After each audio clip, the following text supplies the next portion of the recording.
Citações psicofilosóficas de Jesus Cristo. É isso mesmo.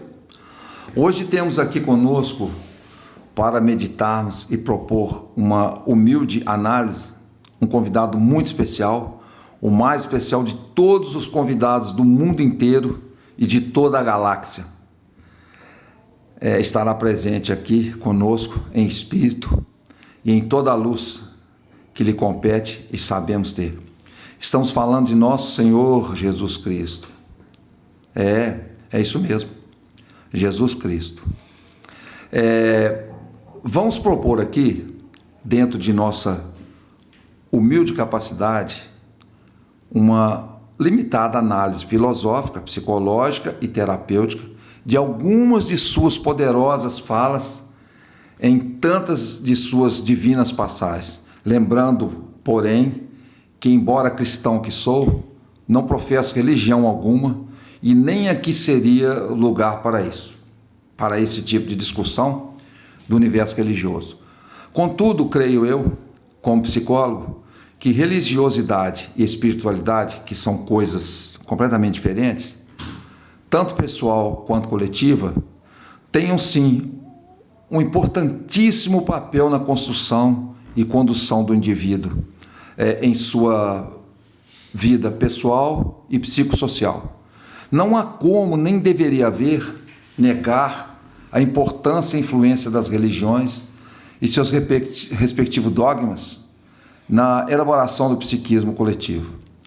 No entanto, aqui pedimos licença ao Senhor Jesus, o supremo governador espiritual de nosso planeta, para, humilde e filosoficamente, propor, reinterpretarmos algumas de suas tão ricas citações a partir do enfoque da psicologia e da terapêutica, por assim dizer, para além de toda a interpretação religiosa e filosófica a seu respeito, já há muito difundida e pregada, discutida, tudo isso. É ele, sem dúvida, creio eu, o maior psicólogo de todos os tempos e de todos nós. Consideremos aqui, portanto, algumas de suas sublimes falas, passagens e inserções terapeuticamente iluminadas e precisas, de uma incrível abrangência, tanto individual quanto coletiva, sem possibilidade de constatações a elas, seja de cunho religioso, terapêutico ou até mesmo político. Algumas dessas citações aqui tratadas já foram intensamente expostas, melhor discutidas, e são fartamente encontradas na internet, e outras serão por nós propostas. Então vamos a elas. E já iniciemos por aqui com alguma difundida. As palavras atribuídas a Jesus Cristo são frequentemente utilizadas em contextos terapêuticos e de aconselhamento para promover resiliência, redução da ansiedade e cura emocional, entre aspas. Isso já foi dito e discutido muito por aí. Sobre a ansiedade e o momento presente, lembremos, entre aspas, portanto, não vos inquieteis com o dia de amanhã, pois o amanhã trará os seus próprios cuidados, basta a cada dia o seu próprio mal. Mateus 6,34. Aqui se expressa o moderno conceito de mindfulness, de atenção plena e focada. Ela tenta baixar em nós a nossa ansiedade pelo amanhã, que nos é desconhecido e que estamos sempre insistindo em nos antecipar, como se isso nos fosse possível, não é mesmo? Essa sábia fala de Jesus nos impele a baixar a pressão cognitiva pelo que ainda virá, se ainda não demos conta nem da totalidade do que nos é exigido no dia de hoje, como então preocuparmos com amanhã, semana que vem, ano que vem e por aí afora. E sobre autocuidado e limites de nossas próprias potencialidades e nossos recursos pessoais e psicológicos que utilizamos para lidarmos com as nossas vidas e suas exigências cotidianas, e por vezes nos esquecemos de que somos sujeitos de falta e de limitações, e que não somos super-homens e super-mulheres, e que prescindimos, sim, de um alívio físico e psicológico para nos reabastecermos, para continuarmos a luta de viver, o Mestre nos acode nessas horas quando nos afirma com sua poderosa, convincente convicção ao dizer: vinde a mim, todos os que estáis cansados e oprimidos, e eu vos aliviarei. Tomai sobre vós o meu jugo e aprendei de mim, que sou manso e humilde de coração, e encontrareis descanso para as vossas almas. Mateus 11, 28 e 29. Citação essa de paz e conforto da psique, cuja aplicação terapêutica trabalha o reconhecimento do esgotamento emocional, burnout, e a importância de se buscar suporte e descanso, promovendo a humildade como antídoto ao perfeccionismo. Falando assim, posso até parecer um pastor ou líder religioso pregando, né? Mas longe disso. O que mais me encanta, enquanto psicólogo que sou, é a escolha, a estruturação, o direcionamento e a firmeza inabalável dessas construções e colocações de um verdadeiro mestre, um autêntico mestre. Alguém poderia dizer: mas ele é Jesus, é o Deus manifestado no Filho. Então não há como questionar ou contestar as falas e afirmativas de alguém de tal relevância e poder. Sim, procede esse raciocínio também, mas lembre-se, estamos aqui tratando e propondo analisar um enfoque do Jesus psicólogo, do Jesus terapeuta, entre aspas, para além da crença e religião de cada um e até mesmo de convicções pessoais de crentes ou ateus. Não é nesse momento nossa sucinta análise sobre sua santidade, mas sobre a sua capacidade como mestre de seu atingimento através de seus significantes e significados por ele emitidos. As citações que aqui estamos trazendo e a abrangência das mesmas sobre o nosso psiquismo poderiam ter sido ditas por Sócrates, Platão, Spinoza, Friedrich Nietzsche, chamado de primeiro psicólogo moderno, Mateus Ponty ou Arthur Schopenhauer, mas não, elas foram pronunciadas e propostas por um humilde judeu andarilho e pregador.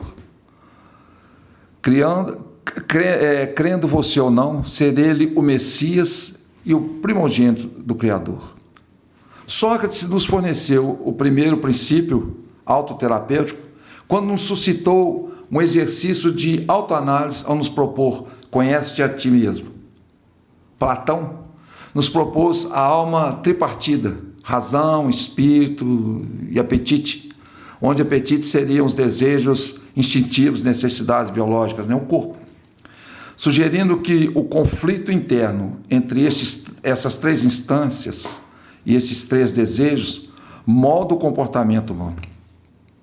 Aristóteles, em sua obra chamada Sobre a Alma, tratou da percepção, que é a relação e interação do nosso ser interno com o mundo externo, da memória, que é o arquivamento de nossas vivências e lembranças ativas, e que se traduzem nos nossos conteúdos internos arquivados, e das emoções, que são nossas ações e reações internas, e da inserção e resposta ao mundo externo, no exercício de viver e relacionar-se.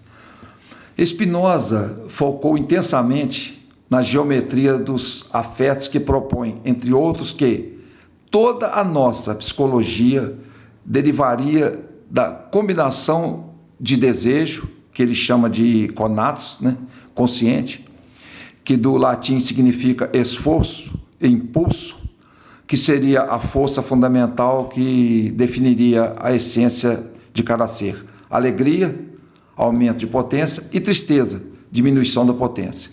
Onde, se você entende a causa de um afeto, ele deixa de ser uma paixão que te escraviza e passa a ser uma ação que você compreende. Donde ele, Spinoza, argumentou que nossas emoções seguem leis naturais e que a compreensão delas é a chave para a liberdade. Nietzsche, o chamado de primeiro psicólogo moderno, explorou o inconsciente, os instintos reprimidos e a vontade de poder como motores da psique, antecipando-se aí a uma observação similar às da psicanálise de Freud, a quem inclusive influenciou com sua obra. Maurice Merleau-Ponty investigou a fenomenologia da percepção, focando em como nossa consciência está intrinsecamente ligada à experiência corporal. Schopenhauer antecipou Sigmund Freud ao descrever o ser humano como movido por vontade irracional e inconsciente que gera sofrimento. E Jesus o Mestre, propõe em suas passagens filosóficas, digamos assim, uma observação cotidiana, uma percepção a partir de espiritualidade para com o universo interno do ser e suas relações com o universo externo à órbita desse mesmo ser. E o que é isto? Essa proposição nas citações de Jesus, para além do dogma que ele representa, mas sob perspectiva psicológica. Dele há um direcionamento de sábias palavras, de profundo teor, psicofilosófico fértil e de abrangência universal, passível de entendimento até pelo mais simples e humilde sujeito que se proponha a entendê-las pura, literal e simplesmente para além da profundidade que possam trazer em sua complexidade filosófica. As analogias elaboradas por Jesus em suas estruturadas metáforas são garimpadas do mais simples do cotidiano e simplificam o entendimento literal e objetivo pelos humildes e analfabetos, ao mesmo tempo que suscitam meditação e busca aos letrados e eruditos, chegando ao fórum dos filósofos. A maneira assertiva, objetiva e direta ou metafórica para propor sua pregação, seus princípios e, sobretudo, sua ética social e espiritual, onde prima pelo respeito e distinção de todos, leva-nos, no mínimo, a pensar e meditar sobre sejamos de quaisquer religiões, cultos, etnias, casta, classe social, etc. Um bom exemplo de toda essa sua abrangência universal que aqui expressei está, por exemplo, na passagem da tentativa de apedrejamento de Madalena, onde Jesus, ao se aproximar, todos que ali estavam exigiram dele sua intervenção naquela situação. Todos os sabedores de suas pregações tentaram colocá-lo em uma situação embaraçosa, constrangedora e sem saída, onde a lei de Moisés, que até então imperava naqueles tempos, permitia punir aquela mulher adúltera e infiel, punindo-a com o apedrejamento. Porém, devido à intervenção de alguns poucos que queriam defendê-la, impedindo o apedrejamento, Jesus foi consultado frente àquele embate e situação constrangedora. A maioria, com certeza, penso eu, naquele momento, focou em Jesus a pensar: agora quero ver o que ele poderá dizer ou propor diante dessa situação de adultério e pecado, e que tem até resguardada por a lei de Moisés a punição por apedrejamento.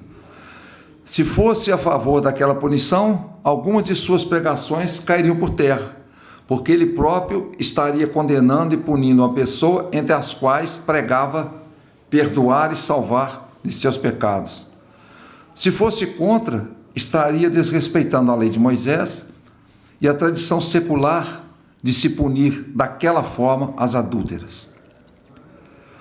O que poderia então fazer Jesus diante daquela situação ambígua e dicotômica, e que todos os seus simpatizantes, e principalmente os a ele contrários, aguardavam ansiosamente.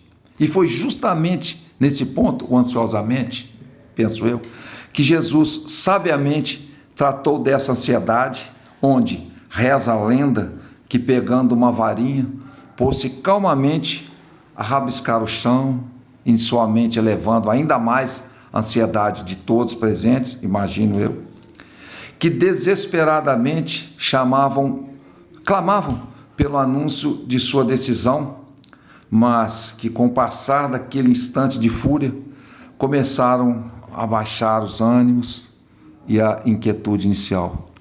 Foi quando Jesus levantou-se e, olhando a todos de frente, proferiu uma de suas mais belas pérolas: aquele dentre todos vós que não tiver pecado algum, que atire a primeira pedra. Nenhuma fala possível poderia ter sido mais silenciadora, mais cirúrgica, mais profícua, mais eficaz e mais decisiva naquele momento. Como o significante e o significado que nos ensina Lacan nas palavras de Jesus poderiam, naquele momento, ter sido tão imediatamente ressignificados por todos os presentes, simpatizantes ou contrários a Jesus e suas pregações. Como? Como tão sabiamente Jesus, em um gesto verbal, pôde conter todo aquele ímpeto suscitado em todos os presentes e eufóricos, a externização da representação de um conteúdo interno da culpa em cada um e ao mesmo tempo comum a todos, sem exceção. Seria essa a inserção máxima possível de uma ação psicossocial? Uma ação precisa e essencial para tratar a autocrítica excessiva e sentimento de culpa, promove a autocompaixão e o conhecimento da falibilidade humana. O que você acha dessa análise e meditação? Forte, incrível, né? E que dizer então sobre a verdade e a autoconsciência de nós mesmos, que buscamos via terapia e na tentativa de alcance de nossos conteúdos não trabalhados, de nossas reminiscências, da quais nós, neuróticos, vivemos, de lembranças tão bem suprimidas e de nossas lembranças encobridoras de que nos fala Freud? Será que podem ser também pensadas, interpretadas e trabalhadas terapeuticamente através da nobre citação de Jesus, quando ele diz: e conhecereis a verdade, e a verdade vos libertará? João 8:32? Poderíamos sim admitir sua aplicação terapêutica quando, no processo psicanalítico ou cognitivo comportamental, por exemplo, a verdade pode ser interpretada como o enfrentamento de traumas ou crenças limitantes, e a libertação ocorre quando o indivíduo deixa de negar sua realidade interna, que nada mais é que a libertadora verdade então conhecida. Na citação, amarás o teu próximo como a ti mesmo, Mateus 22:39, esta estabelece que a saúde das relações externas depende diretamente da qualidade da relação que o indivíduo tem consigo mesmo. Você só pode dizer que ama alguém de verdade, e esse alguém acreditar nisso, se vir em você os cuidados que tem para consigo mesmo. Como você poderia, por exemplo, convencer a uma mulher, por exemplo, que a ama apaixonadamente, se você chegar frente a ela para dizer isso em um estado de total descuido, de embriaguez e maltrapilho? Difícil, né? Até de convencer a si mesmo, concorda? Então, seria difícil. Na psicologia analítica de Carl Jung, um grande pensador dessa psicologia, contemporâneo de Freud e muito próximo a ele, Jesus Cristo não é visto por ele apenas como uma figura histórica, mas como um poderoso símbolo do self, o si mesmo, e um arquétipo da totalidade psíquica. Para Jung, a vida e as palavras de Jesus espelham o processo de individuação, que é a jornada para tornar-se quem você realmente é. E aqui está como algumas daquelas citações são reinterpretadas sob essa ótica de Carl Jung. Jesus como arquétipo do self. Jung considerava Cristo o símbolo mais perfeito da totalidade na cultura ocidental.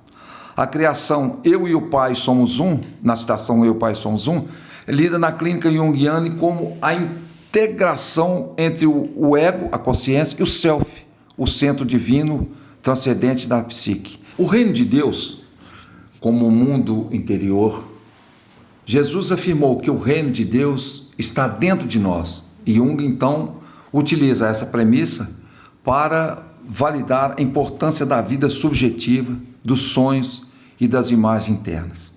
E teve para ele aplicabilidade terapêutica de não se buscar soluções apenas no mundo exterior, carreira, status, enfim, mas em que a terapia foca no despertar interno. Como sabiamente diz Jung, quem olha para fora sonha, quem olha para dentro desperta. Há muito que se pensar sobre essa frase, né? Para Jung, a cruz como a união dos opostos. A crucificação é vista como o símbolo máximo da tensão entre opostos, luz, sombra, humano, divino, ego, inconsciente, onde Jung buscava sua aplicabilidade em que Jesus, suportando a cruz simbolizada e a capacidade do indivíduo de sustentar seus próprios conflitos internos, sem se fragmentar, permitindo que algo novo, o renascimento ou a síntese, surja dessa dor. Fantástico, né? É fantástica essa colocação. O julgamento e a projeção. Na frase, quem não tem pecado, atire a primeira pedra, que aqui já analisamos acima, anteriormente, é para Jung a descrição perfeita do mecanismo de projeção, cuja aplicabilidade terapêutica estaria em que terapeutas junguianos usam essa ideia para mostrar que o que mais nos irrita nos outros é, geralmente, algo que não aceitamos em nós mesmos. Nessa projeção sobre o outro, o convite de Jesus é para retirar entre aspas, ver o argueiro no olho do vizinho e não ver a trave no seu, Mateus 7,3, onde argueiro é um cisco e trave é uma viga grande de madeira, ou seja, criticar um defeito pequeno na outra pessoa, enquanto você ignora um erro muito maior em si mesmo. Essa hipocrisia talvez seja a mais universal entre nós, mortais comuns, não é mesmo? E por aqui fica essa nossa pequena análise junto às sagradas palavras do mestre, de todos os mestres, o maior deles, e psicólogos, de todos os psicólogos que já pisaram na terra, com uma sublime e inigualável sabedoria, para além de ser aceito ou não como o Messias que veio para nos salvar, ou primogênito do Criador, considerado ou não por crentes e ateus, ou simpatizantes de outras crenças e seguidores de outros dogmas, mas que não pode ser negado em suas habilidades em apontar caminhos, elaborar citações as mais ricas e perfeitas, que nos leva, alguns de nós, a considerá-lo também em suas palavras e proposições como o maior de todos os psicólogos e o melhor de todos os terapeutas. E lembre-se, indignar-se sim sempre que preciso for e que lhe provier. Resignar-se, porém, sempre que oportuno e necessário lhe couber. Jamais desanimar-se, entregar-se ou acostumar-se à dor. Eu sou Guilherme Magalhães e compartilho com você. A psicologia é uma oportunidade de conhecer a si mesmo e, ao se conhecer, poder saber-se, resolver-se e desfrutar melhor de seu existir e ser você mesmo, sempre. Obrigado pela atenção, um forte abraço e até a próxima.